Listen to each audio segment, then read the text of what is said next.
Istorya ni Bhishma. Unang bahagi.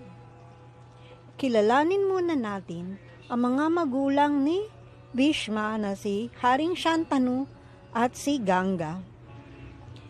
Si Ganga ay ang diyosa ng ilog Ganges na nagkatawang tao.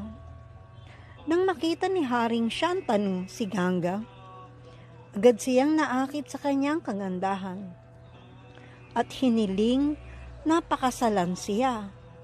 Pumayag si Ganga na maging asawa ni Shantanu, ngunit na isang kondisyon. Hindi siya dapat tanungin o pakialaman ni Shantanu sa anumang gagawin niya. Kung hindi, ay iiwan siya ni Ganga. Nagkaroon sila ng mga anak, ngunit bawat anak na ipinapanganak nila ay itinatapon ni Ganga sa ilog. Hindi naintindihan ni Shantanu kung bakit ginagawa ito ng kanyang asawa.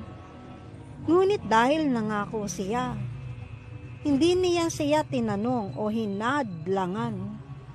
Gayunpaman, nang isilang ang kanilang ikawalong anak, hindi na nakatiis si Shantanu at hinarang si Ganga bago pa niya maitapon ang bata.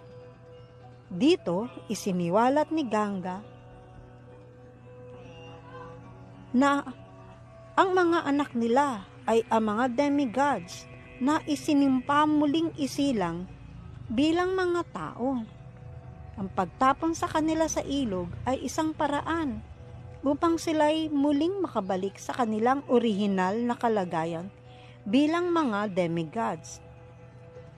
Pagkatapos nito, iniwan ni Ganga si Shantanu at dinala ang kanilang anak na si Debabrata na kalaunan ay makikilala bilang Bhishma, isa sa pinakamatapang at pinakatapat na devotee ni Lord Krishna.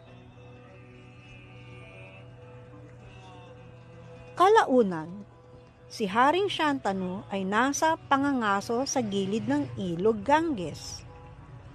Nang makita niya ang batang si Debabrata na pinapana ang mga alon ng ilog at ang mga alon ay biglang tumitigil kung saan naroroon ang pana.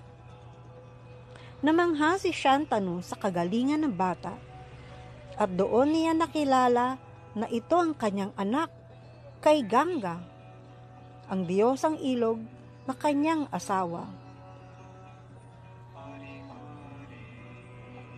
Kaya nakapiling ni Shantanu ang kanyang anak na si Debabrata.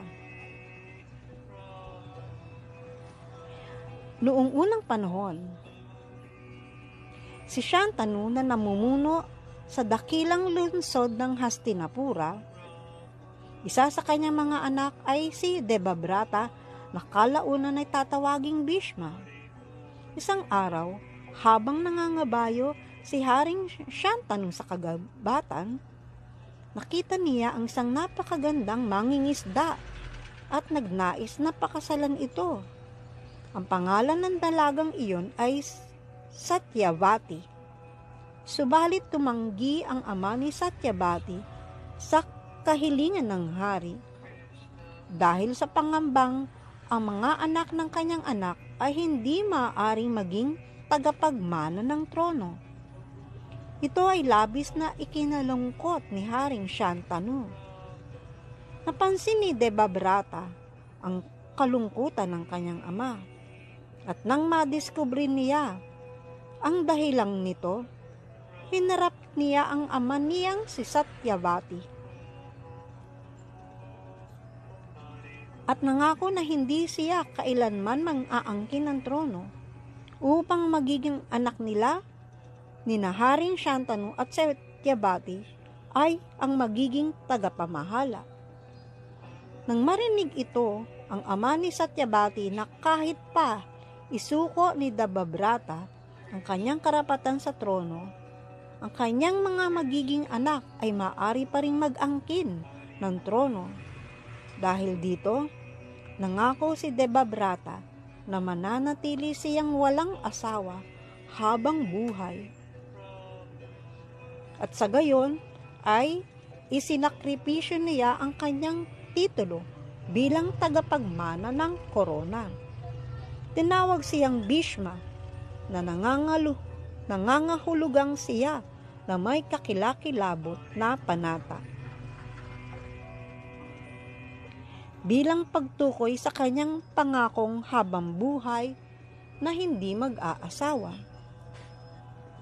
Makalipas ang ilang panahon, ipinagkatiwala kay Bhishma ang paghahanap na magiging asawa para sa kanyang kapatid sa ama, si Haring Vichitravirya. Kaya't dinukot niya ang mga prinsesang sina Amba, Ambika at Ambalika mula sa pagtitipon ng mga manliligaw sa kanilang Swayamvara. Hindi alam ni Bhishma na si Amba ay umiibig kay Haring Salva. Pagdating sa Hastinapura, inamin ni Amba kay Bhishma na nais niyang pakasalan si Salva. Ipinadala siya ni Bhishma pabalik kay Salva, ngunit tinanggihan siya nito. Bumalik si Amba kay Bhishma at sa pakiramdam na siya'y napahiya, lumapit siya kay Bhishma upang pagpakasal sa kanya. Tumanggi si Bhishma. Ipinaalala ang kanyang panata. Lubos na nagalit si Amba at sinisisi si Bhishma sa kanyang kahihiyan at nangako na maghihiganti laban sa kanya.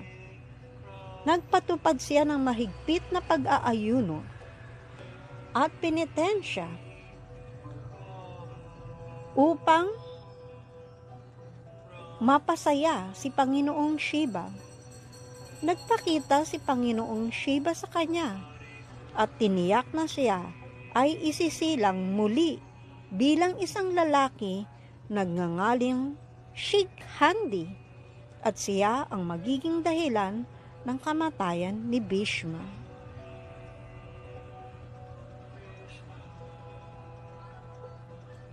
Sundan natin ang mga kapanapanabik na kwento bukas. Haribol.